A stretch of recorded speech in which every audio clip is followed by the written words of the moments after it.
Control करण्यासाठी आमच्याकडे विविध मार्ग आहेत. शेवटी मी तुम्हाला सांगतो की प्रत्येक क्षेत्रामध्ये काही ब्लॅक मार्केटिंग होते, काही गैरफायदा घेणारा एक रॅकेट असतं. तसंच तेच रॅकेट ह्या गोष्टीमध्ये पण आहे. ह्याची जेव्हा आता ही सगळी माहिती संकलन करण्यानंतर डिपार्टमेंट म्हणून त्याच्यामध्ये लागली तर आम्ही पोलीस खात्याची पण मदत घेऊ. ही सगळी मदत घेऊन आमच्या मच्छीमारांना शासकीय माध्यमातून जे उपलब्ध होणारा मत्स्यबीज आहे ते पण योग्य दरामध्ये कसं उपलब्ध राहील त्या दृष्टिकोनातून आम्ही निर्णय घेऊ आणि लवकरच त्या संबंधित आपल्याला माहिती देऊ. नुकसान झालंय मराठवाड्यामध्ये अजूनपर्यंत 100% माझ्याकडे पंचनामे झालेले नाहीत. आता जवळपास आकडा तुम्हाला एक्झॅक्ट आकडा द्यायचा झाला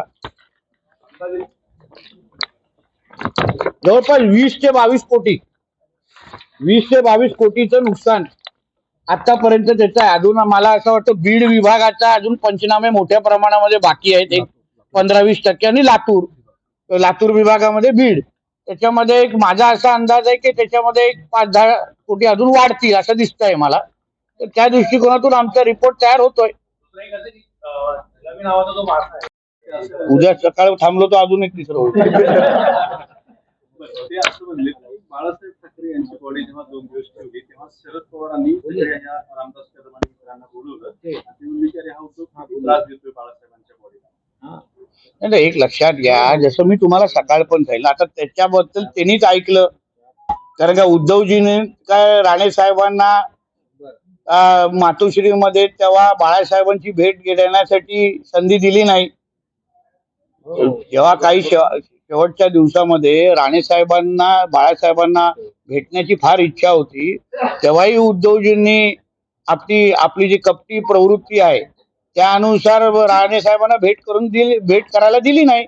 म्हणून तिथे शेवटच्या 2-3 दिवसामध्ये काय घडलं हे रामदास कदम साहेबांनी तुम्हाला चांगल्या पद्धतीने सांगू शकतात. फक्त आम्हाला एवढं माहित होतं की स्वित्झर्लंड वरून कोणतरी येणार होतं, ते काही कागदपत्रावर सही झाल्यानंतरच आपण डिक्लेअर करणार आहोत, अशा डिक्लेअर होईल अशा पद्धतीची माहिती आमच्याकडे निश्चित पद्धतीने आहे. म्हणून सकाळी जसं मी तुम्हाला सांगितलं ह्या बाबतीचं खरं काय खोटं, रामदास कदम खोटं बोलताय, नितेश राणे खोटं बोलतोय, याची खुलासा उद्धव ठाकरेंनी कधीतरी करावं. जेवढे ते गप्प बसतील आम्हाला आमच्या सगळ्या माहितीवर शिक्कामोर्तब होऊन जाईल. बोले मित्र बसले असतील. आज आपल्या मराठवाडा विभागाचे जे काही पावसाळ्यामुळे अतिवृष्टीमुळे झालेले जे काही नुकसान आमच्या मत्स्य खात्याच्या दृष्टिकोनातून म्हणजे जे मत्स्य तलाव आहेत आणि आमच्या मच्छीमार बांधवांचं झालेलं नुकसान त्याच्या आढावा बैठक आणि पाहणी करण्याच्या दृष्टिकोनातून आज माझा हा दौरा छत्रपती संभाजीनगरचा मी आयोजित केलेला. माझ्या बरोबर आमचे मत्स्य खात्याचे आयुक्त आमचे तावडे जी आहेत, माझे अन्य सहकारी आहेत आणि या विभागाचे सर्वच माझे सह आयुक्त आहेत, कलेक्टर जी पण आहेत आणि आयुक्त पण आहेत. आणि एकंदरीत सरकार म्हणून जे काही नुकसान भरपाई दिली जाईल त्या नुकसान भरपाईमध्ये जसं शेतकऱ्यांना हे राज्य सरकार महायुतीचं सरकार मदत करणार आहे, भरभरून मदत करणार आहे, त्या मदतीमध्ये आमचा मच्छीमार बांधव वंचित राहता कामा नये ही भूमिका आमची असल्यामुळे जी माहिती आज उपलब्ध आहे तलावाच्या नुकसानीचं, पिंजरे असतील, जाळ्या असतील, त्या सगळ्याची माहिती संकलन करण्याच्या दृष्टिकोनातून आज आमची ही बैठक आयोजित केलेली होती. सगळ्या जणांनी जी उपयुक्त अशी माहिती आमच्यापर्यंत पोहोचवलेली आहे.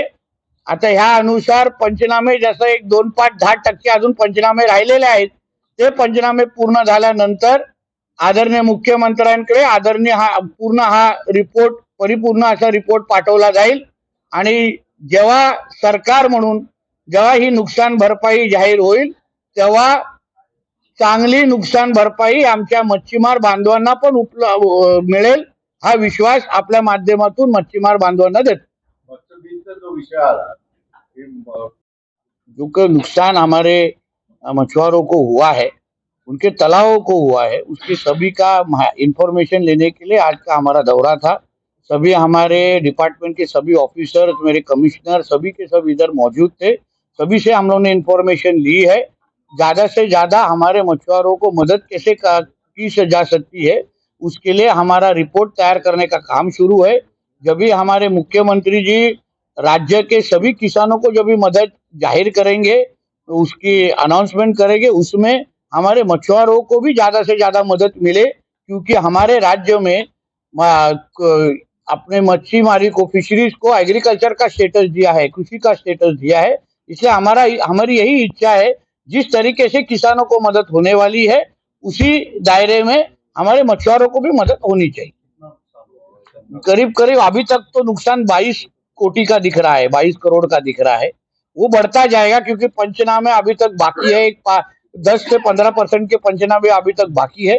वो एक बार खत्म होने के बाद फाइनल आंकड़े हम लोग बता पाएंगे। कांग्रेस के नेता उदित राज ने पीएम मोदी को मॉडर्न रावण कहा। कांग्रेस के नेता उदित राज ने, देखिए ऐसा है, हमारे मोदी जी युग पुरुष है, इसलिए जब भी कांग्रेस के नेता उनको हरा नहीं सकते, उनके जैसा काम कर नहीं सकते, इसलिए इस तरीके के वक्तव्य वो करते हैं। वो खुद पहले तो आपने राहुल गांधी जो जोकर है उसको संभाले, फिर हमारे मोदी जी के बारे में बात करें। चलो, थँक यू। राहुल गांधी हो गया, आज सुबह बात हो गया। त्या बाबतीमध्ये केंद्राकडे मी प्रस्ताव पाठवण्याच्या तयारीमध्ये आहे। मी जेव्हा लातूर विभागाची बैठक काही महिन्या अगोदर घेतली, त्याच्याही मला तक्रार त्या बाबतीमध्ये आलेली आहे। केंद्रीय मच्छीमार मंत्री जे आहेत, मंत्रालय आहे, त्यांच्या संपर्कात मी आहे। मी माझी माहिती संकलन करून त्यांच्याकडे मी रिपोर्ट सादर करणार आहे, जेणेकरून त्याच्यावर बंदी कसा आणता येईल त्या दृष्टीकोनातून आम्ही पावलं उचलतो। तलावाचं पार्टिशन करून एकपेक्षा जास्त संस्थांना द्यायचा जो विषय आहे, त्याच्यामुळे संस्थांमध्ये भांडणं होऊ शकतात, किंवा मला तर कसं पार्टिशन होणार, मध्ये जर काही पिकं नसेल तर मच्छी इकडून तिकडे जाणार आहे, त्याची कशी करणार, त्याच्यामुळे बऱ्याच अडचणी सांगतात।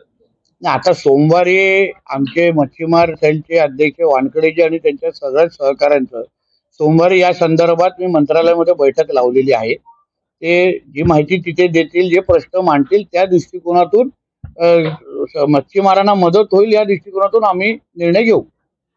जायकवाडी सारख्या जलाशयांवर फ्लोटिंग सोलार एनर्जीचे प्रोजेक्ट आणले, त्यामुळे शेकडो हजारो मच्छीमार त्याच्यावर डिपेंड आहेत। त्यांना त्रास होणार आहे, त्याच्या उदरनिर्वाहाचा प्रश्न आहे। तर फ्लोटिंग सोलार एनर्जी तुमच्याकडे नाहीये जायकवाडी, अलाउड नाहीये। जिल्हा परिषदेची ही तलावाचं नुकसान झाले। आम्ही तोच मुद्दा आम्ही काही महिन्या अगोदर आम्ही बावनकुळे साहेबांकडे तो प्रस्ताव दिलेला आहे। मुख्यमंत्री साहेबांकडे पत्रव्यवहार आम्ही केलेला आहे की जेवढे आम्ही अगर मत्स्य व्यवसाय खातं म्हणून जेवढे महाराष्ट्रातील तलाव आहेत, मग ह्या मोठ्या धरणांचे पण असो, उजनी धरण, सगळं जे काही मत्स्य व्यवसायाची जी जबाबदारी आहे ती तुम्ही मत्स्य खात्याकडे द्यावी, जेणेकरून आज अगर जिल्हा परिषदच्या तलावाची जबाबदारी आमच्याकडे असती तर पंचनामे त्याचेही पूर्ण केले असते आम्ही।